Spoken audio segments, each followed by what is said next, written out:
Assalamualaikum warahmatullahi wabarakatuh. Saya Fadil Oktavia dengan NIM 211303004 akan membacakan materi pertama, yaitu pengertian mahabbah. Mahabbah, hubba, dan al-hub ilaihi bermakna cinta atau terlalu mencintai, tidak berselang dan tidak berpaling kepada cinta yang lain. Mahabbah merupakan kata-kata yang seringkali dihubungkan dengan para sufi, salikin, dan para mutakarib yang selalu ingin dekat dengan Tuhan, yaitu Allah Subhanahu wa Ta'ala. Terminologi mahabbah dapat dikembangkan pemaknaannya sebagai upaya proses prosedur yang ditempuh para salikin untuk dekat dengan sesuatu yang teramat dicintai, mencurahkan perhatian, menghabiskan waktu, merasa asik dengan idaman hati, tidak mau berpisah sedetik pun dengan kekasih, dan yang terpenting tidak mau berpaling dari yang dicintainya, yaitu sang kekasih Allah Subhanahu wa Ta'ala.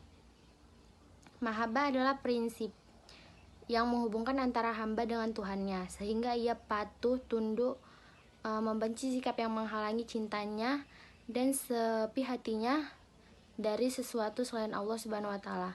Istilah mahabbah termaktub di dalam Al-Quran yang bermaksud, katakanlah, jika kamu benar-benar mencintai Allah, ikutilah aku, niscaya Allah menghiasi dan mengampuni dosa-dosamu. Allah Maha Pengampun lagi Maha Penyayang. Ali Imran ayat 31. Sekian materi dari saya. Assalamualaikum warahmatullahi wabarakatuh. Assalamualaikum warahmatullahi wabarakatuh. Perkenalkan, nama saya Mufidah dengan NIM 21130304041 akan mempresentasikan materi tentang pengertian makrifat. Arti makrifat dalam Kamus Bahasa Indonesia adalah tingkat penyerahan diri kepada Tuhan yang naik setingkat demi setingkat sehingga sampai pada tingkatan keyakinan yang lebih kuat. Sedangkan makrifatullah adalah kemampuan untuk mengenal Allah. Sedangkan istilah makrifatullah itu berasal dari kata arif, ya'rifa, irfatan, yang mana artinya itu mengetahui, mengenal, ataupun pengetahuan ilahi. Oleh karena itu, yang mempunyai makrifat itu disebut arif. Menurut terminologi, makrifat adalah pengetahuan atau pengalaman secara langsung atas realita mutlak Tuhan, di mana sering digunakan untuk menunjukkan salah satu makom atau tingkatan atau hal kondisi psikologi dalam tasawuf. Oleh karena itu, dalam wacana sufi, makrifat itu diartikan sebagai pengetahuan mengenai Tuhan melalui hati sanubari.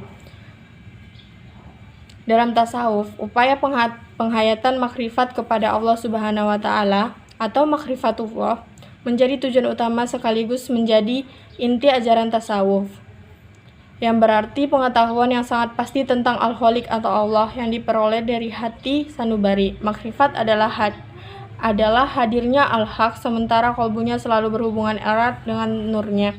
Dalam arti umum, ilmu atau pengetahuan yang diperoleh melalui akal. Dalam tasawuf, makrifat berarti mengetahui Allah Subhanahu wa Ta'ala dari dekat. Dalam istilah barat disebut gnosis, yaitu pengetahuan dengan hati sanubari.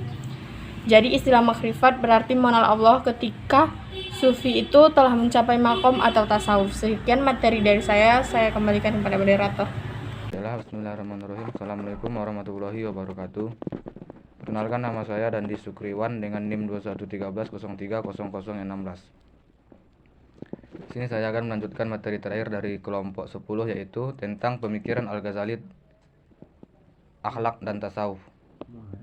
Al-Ghazali setelah melalui pengembarannya mencari kebenaran, akhirnya memilih jalan tasawuf.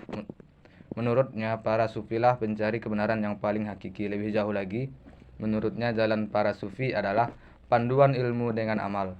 Sementara sebagai buahnya adalah moralitas. Juga tampak olehnya bahwa mempelajari ilmu para sufi lewat karya-karya mereka lebih mudah daripada mengamalkannya.